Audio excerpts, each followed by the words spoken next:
হাই আজি আমি প্ৰথম খণ্ড আগমন আৰু ইয়াৰ প্ৰকাৰ ইয়াৰে তৃতীয় বিষয়বস্তু আগমনৰ সমস্যালৈ আমি আলোচনা কৰিম।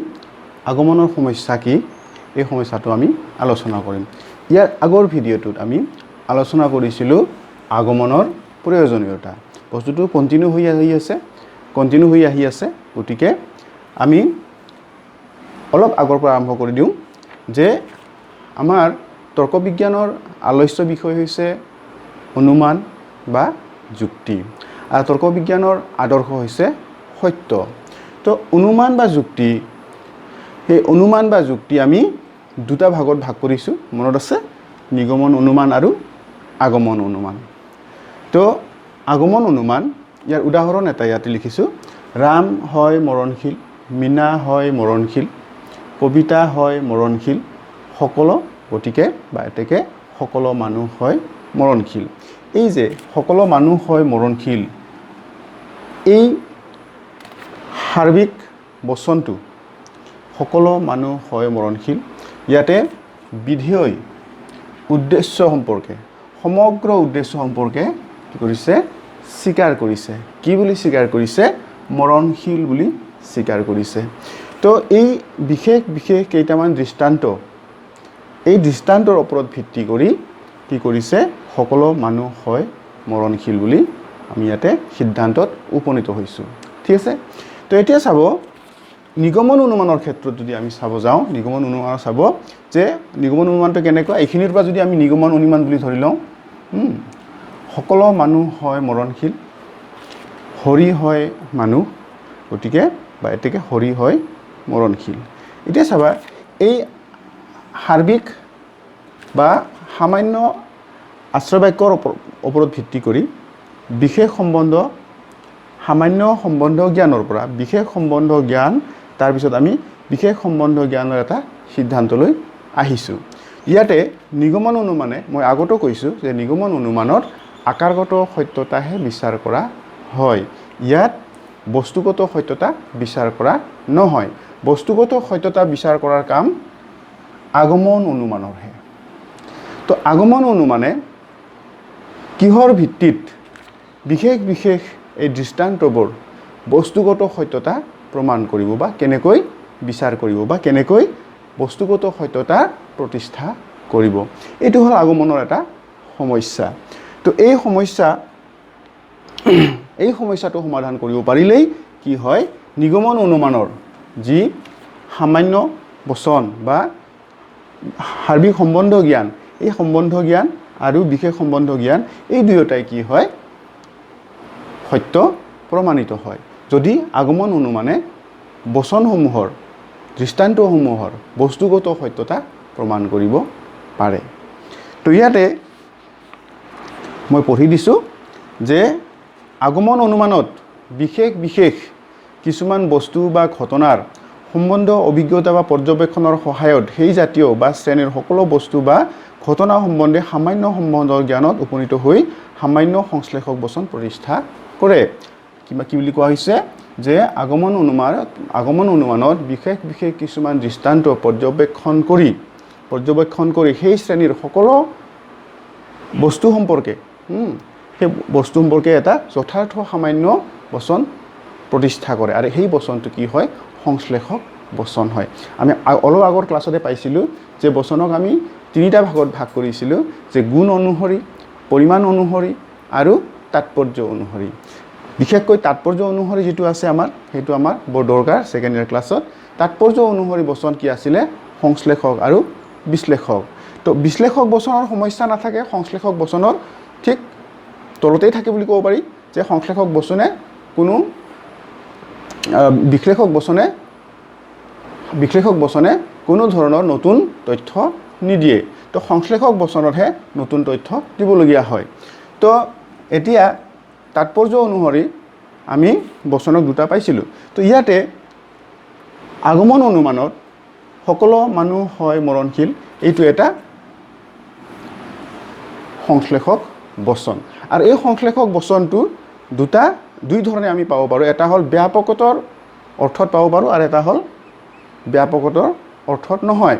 তো ব্যাপকতাৰ সামান্য বচন বা যথাৰ্থ সামান্য বচন বা ব্যাপক সামান্য বচন। তো আমি ইয়াতে ব্যাপক সামান্য বচন পাইছোঁ।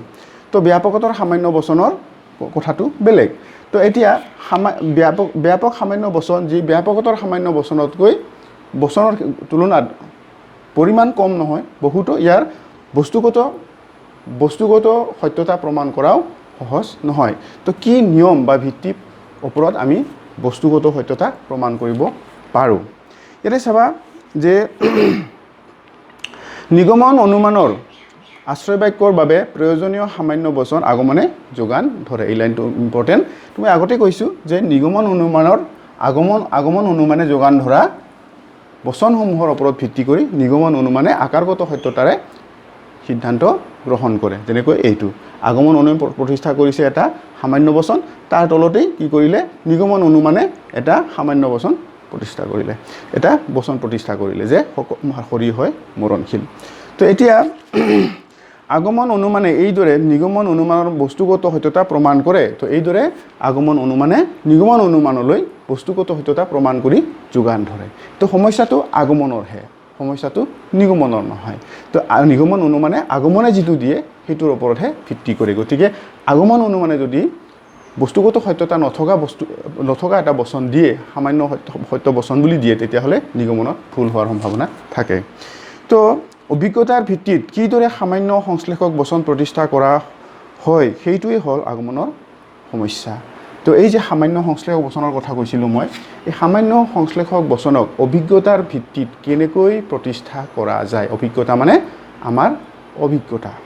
তো ইয়াতে অভিজ্ঞতাৰ পৰা কেৱল বিশেষ বস্তু বা ঘটনা সম্বন্ধেহে আমি জ্ঞান পাওঁ। অভিজ্ঞতাৰ পৰা আমি কিছুমান বিশেষ যেনেকৈ ৰামৰ মৃত্যু সম্পৰ্কে আমি জানো, মীনাৰ মৃত্যু সম্পৰ্কে জানো, কবিতাৰ মৃত্যু সম্পৰ্কে জানো, এনেকৈ আমাৰ মানুহৰ মৃত্যু সম্পৰ্কে জানো বা অভিজ্ঞতাত আমি তেনেকুৱা ধৰণৰ ঘটনা প্ৰায়ে পাই থাকোঁ।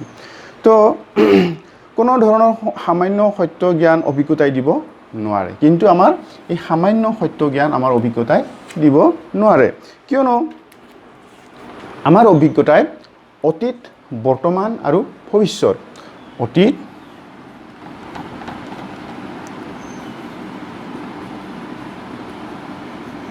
বৰ্তমান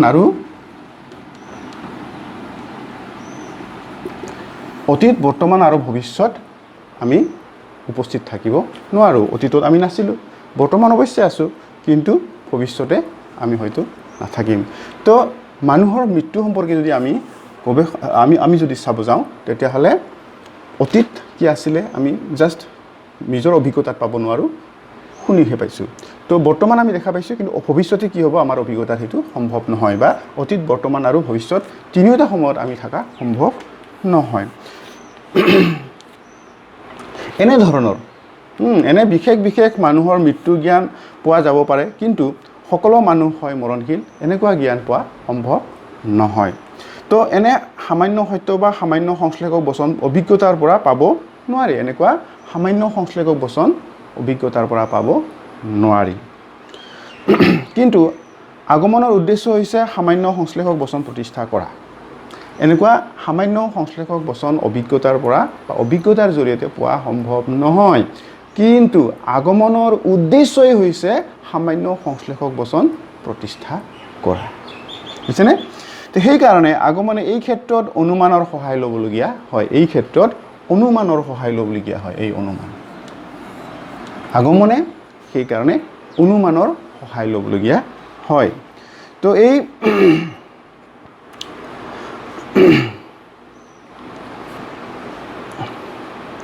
সেইকাৰণে আগমনে এই ক্ষেত্ৰত অনুমানৰ সহায় লয়। অনুমানত জ্ঞাত বিষয়ৰ পৰা অজ্ঞাত বিষয়ত উপনীত হোৱা যায়। অনুমানত কৰা হয় জ্ঞাত বিষয়ৰ পৰা অজ্ঞাত বিষয়লৈ যোৱা হয়। যেনেকৈ ব্ৰিজ জাপ মৰা হয়, জ্ঞাতৰ পৰা অজ্ঞাত বিষয়লৈ কি কৰা হয়, যোৱা হয়। সীমিত দৃষ্টান্তৰ অভিজ্ঞতাৰ ওপৰত নিৰ্ভৰ কৰি সিদ্ধান্ত স্বৰূপে কোনো এটা সামান্য বচন প্ৰতিষ্ঠা কৰিলে সেই সিদ্ধান্ত নিশ্চিত স্বভাৱত নহ'বও পাৰে। সীমিত অভিজ্ঞতা, আমাৰ যিটো বাস্তৱ অভিজ্ঞতা, এই বাস্তৱ অভিজ্ঞতাৰ সীমিত কেইটামান আমাৰ অভিজ্ঞতাত পোৱা, তাৰ ওপৰত ভিত্তি কৰি যদি আমি সামান্য সংশ্লেষক বচন প্ৰতিষ্ঠা কৰোঁ সেইটো কেতিয়াও কি হ'ব নোৱাৰে হয়তো সত্য নহ'বও পাৰে গতিকে কি প্ৰক্ৰিয়া সেইকাৰণে কি প্ৰক্ৰিয়া নীতি বা নিয়ম অৱলম্বন কৰি প্ৰত্যক্ষলব্ধ প্ৰত্যক্ষ মানে চকু কাণ নাক জিভা আৰু ছাল এই পঞ্চেন্দ্ৰিয়কো বুজায় প্ৰত্যক্ষলব্ধ কেইটামান দৃষ্টান্ত পোৱা গুণ বা স্বভাৱ প্ৰত্যক্ষলব্ধত কিছুমান বস্তু সম্পৰ্কে কিছুমান গুণ বা স্বভাৱ আমাৰ যদি দৃষ্টিগোচৰ হয় সেই জাতীয় জ্ঞাত অজ্ঞাত সেই জাতীয় আমি আমাৰ জ্ঞাত তাৰ পিছত আমাৰ অজ্ঞাত অতীতত কি আছিলে সেইটো তাৰ পিছত বৰ্তমান আৰু ভৱিষ্যতৰ সকলো দৃষ্টান্তলৈ প্ৰসাৰিত কৰি নিশ্চিতভাৱে এটা সামান্য সংশ্লেষক বচন প্ৰতিষ্ঠা কৰিব পাৰি এয়ে হ'ল আগমনৰ কেনেকৈ তাৰমানে এনেকুৱা এটা বচন প্ৰতিষ্ঠা কৰিব পৰা যায় সেইটোৱে হ'ল আগমনৰ সমস্যা তাৰমানে কি বুলি কোৱা হৈছে যে অতীত বৰ্তমান আৰু ভৱিষ্যতে গ্ৰহণযোগ্য বা দৃষ্টান্তলৈ প্ৰসাৰিত গ্ৰহণযোগ্য নিশ্চিতভাৱে এটা সামান্য সংশ্লেষক বচন কেনেকৈ প্ৰতিষ্ঠা কৰা যায় তাৰমানে আমাৰ বৰ্তমান জ্ঞাত অভিজ্ঞতাৰ পৰা জ্ঞাতৰ পৰা অজ্ঞাতলৈ